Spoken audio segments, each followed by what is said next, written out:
What the fuck? I want to talk about things I'm afraid to talk about today. Every now and then I make a video like this where, I don't know, I just say whatever. It's like me really releasing a layer of ego.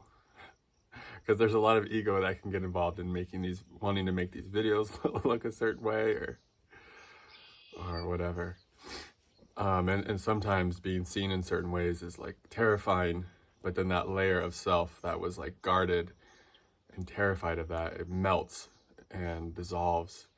And then it's like more of my true essence can just sort of shine through. So that's the value. And it just feels good to be real, to share what's up, like deep in the heart. Because I know if I'm going through it, y'all are going through it.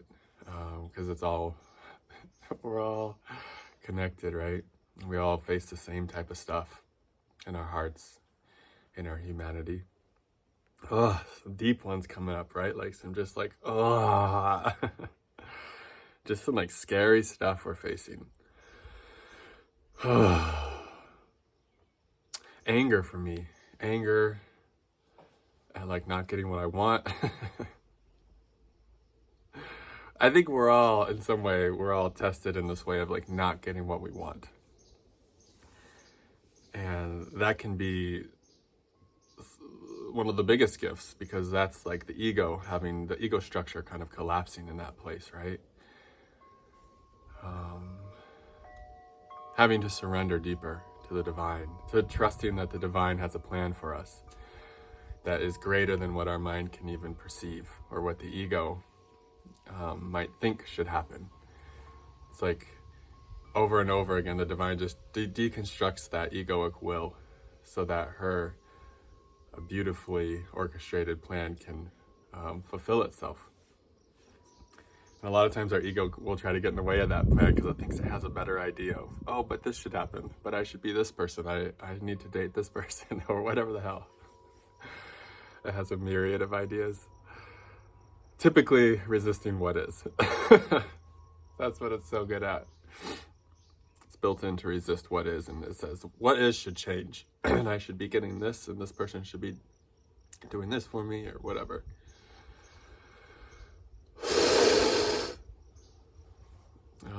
I thought I was going to talk about stuff. I think I just whatever. Just letting this moment, be real. I think it's just like a lot of laughter. I'm happy to be here in front of you guys. I love being here in front of you guys, just being authentic, just being real. It doesn't even really matter what I'm saying. I just like to be here with you. There's this part of my soul that just is dancing and feeling a lot of joy that it gets to be here without any censoring and without any filtering going on. Like, I'm just letting myself move through what's here. And it's a joy for my spirit to do that, It's a joy for my spirit to live effortlessly in front of others, to just be whatever I am right now in front of you. And that makes me so happy. Oh, low battery. Hopefully we make it through this video. What did I want to say?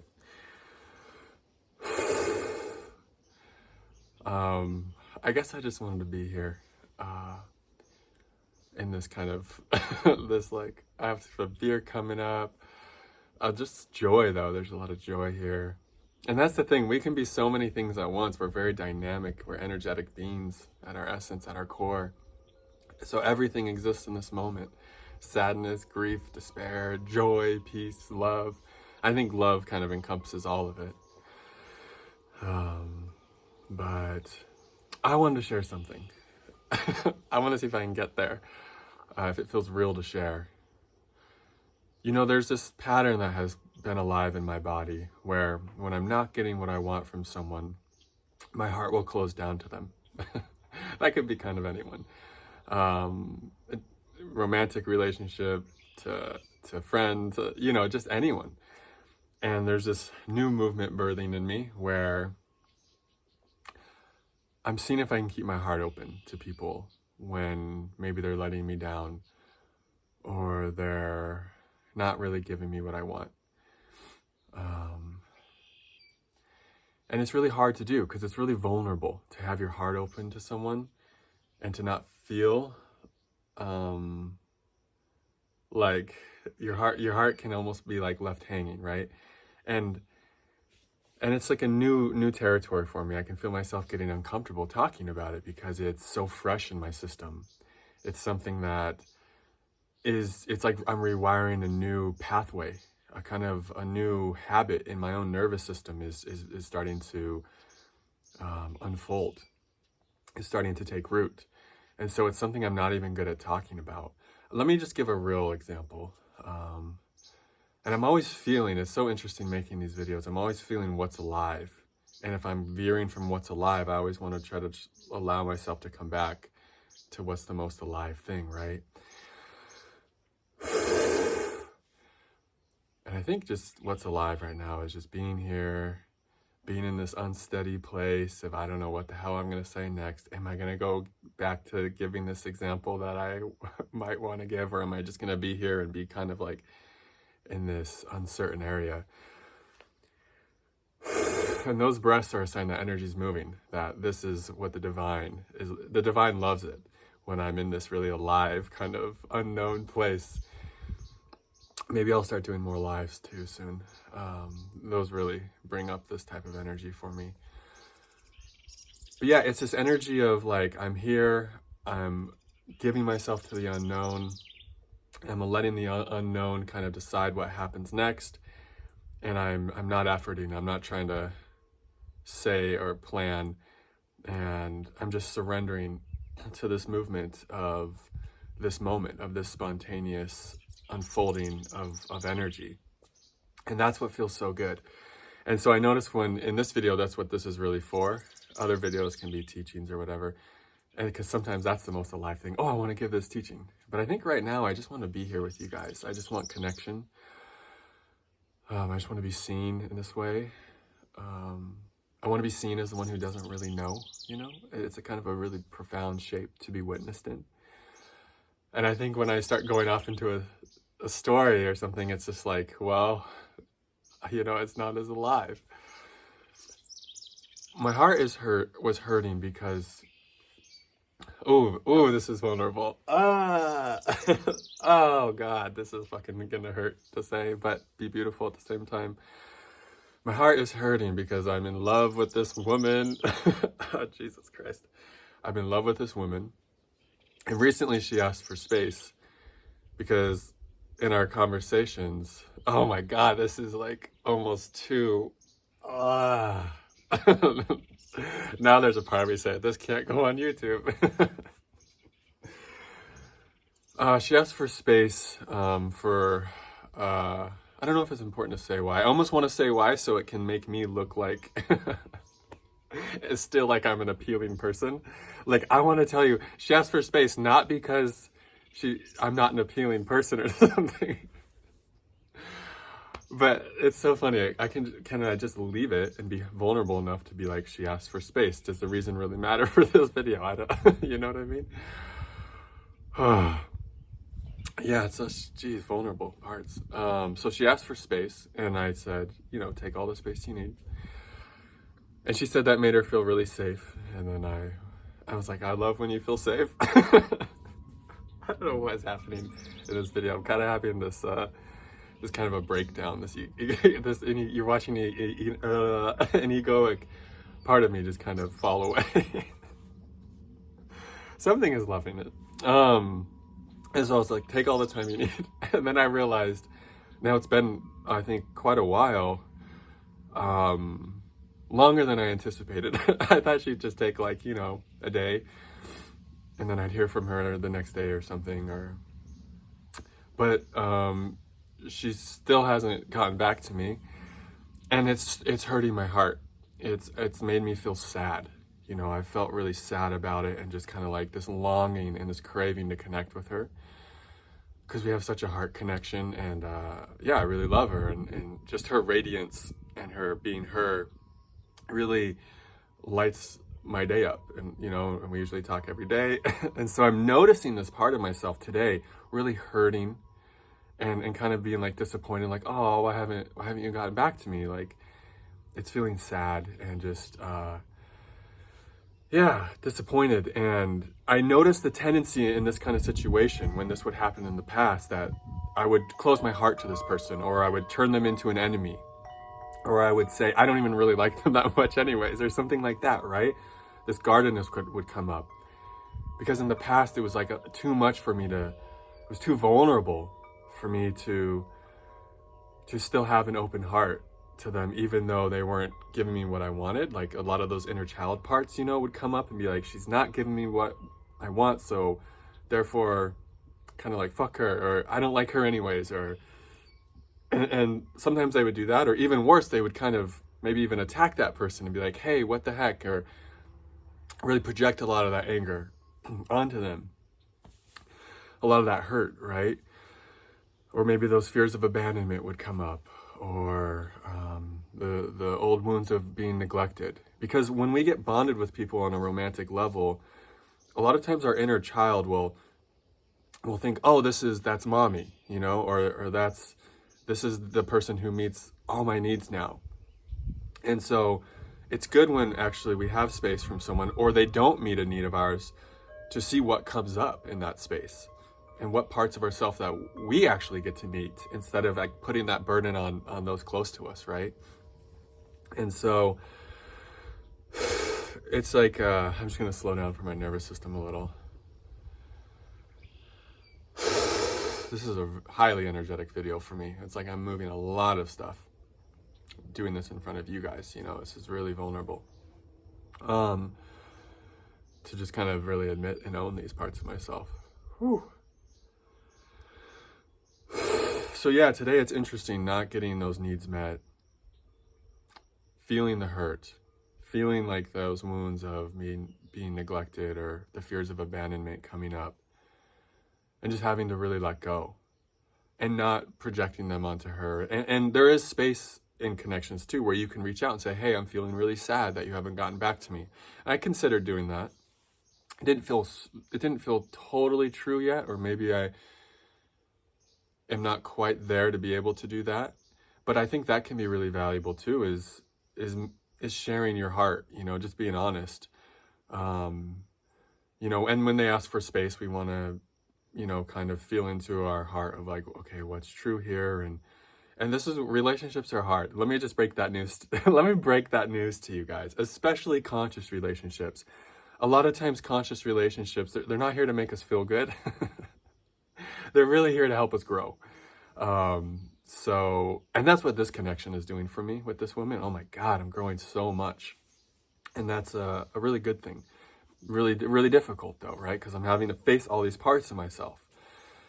And so, yeah, the essence of what I want to share is just like keeping my heart open to her and this connection, while not getting what I want.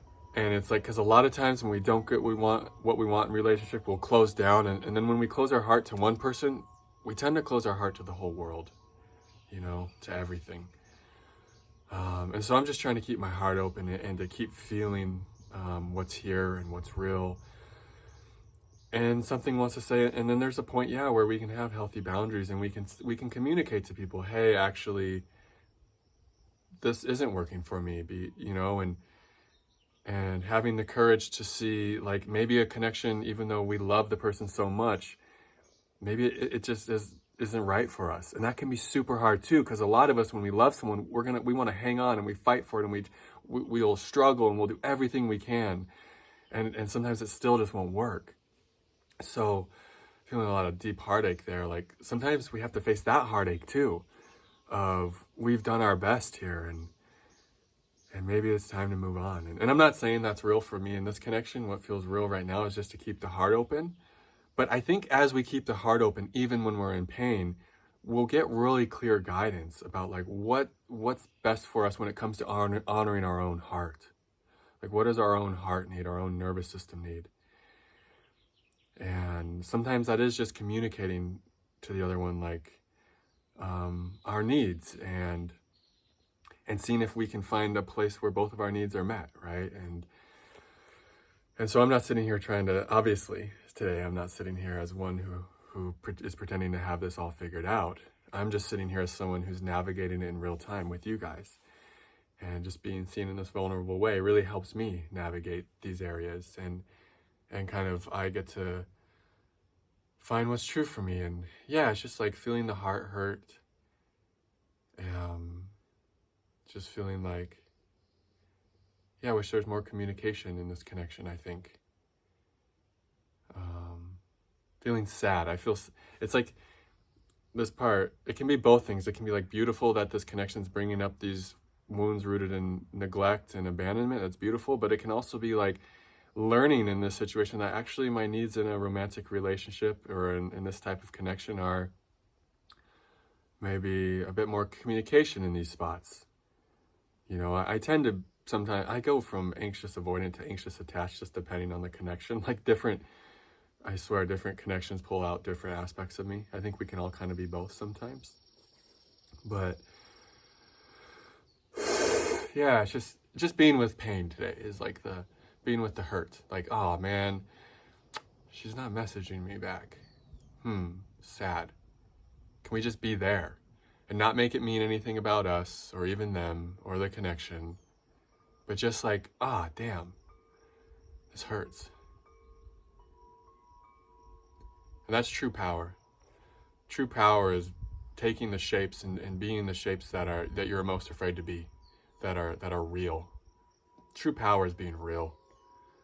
True power is not, it wouldn't be me coming on here pretending to be amazing and all this and that and giving you guys this amazing healing meditation that's going to heal all your trauma in 2 weeks, you know? Or something crazy like that, right? That's not power.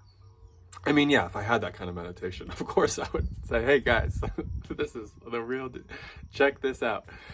I'm not saying there's not really powerful meditation teachers and their meditations can't help you heal. That's not what I'm trying to say. But if I was trying to pretend to be that, when what is real for me is what's here right now, then actually that would just be a powerless thing to do, and you guys would feel right through it, most of you.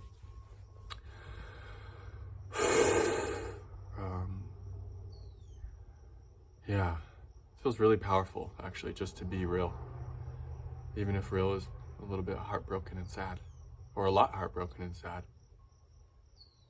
Vulnerability is power, right? I think Brene Brown said that, or someone said vulnerability is a superpower. And that's true. You will feel it in your body when you're being vulnerable. It's hard, it's scary, but damn, it feels powerful. So I'm going to leave you guys with that. If this work, if me just coming on here being authentic supports you, and it feels authentic to have an energetic exchange in some way, I'll leave a donation link in the description box, and it will be under support my work.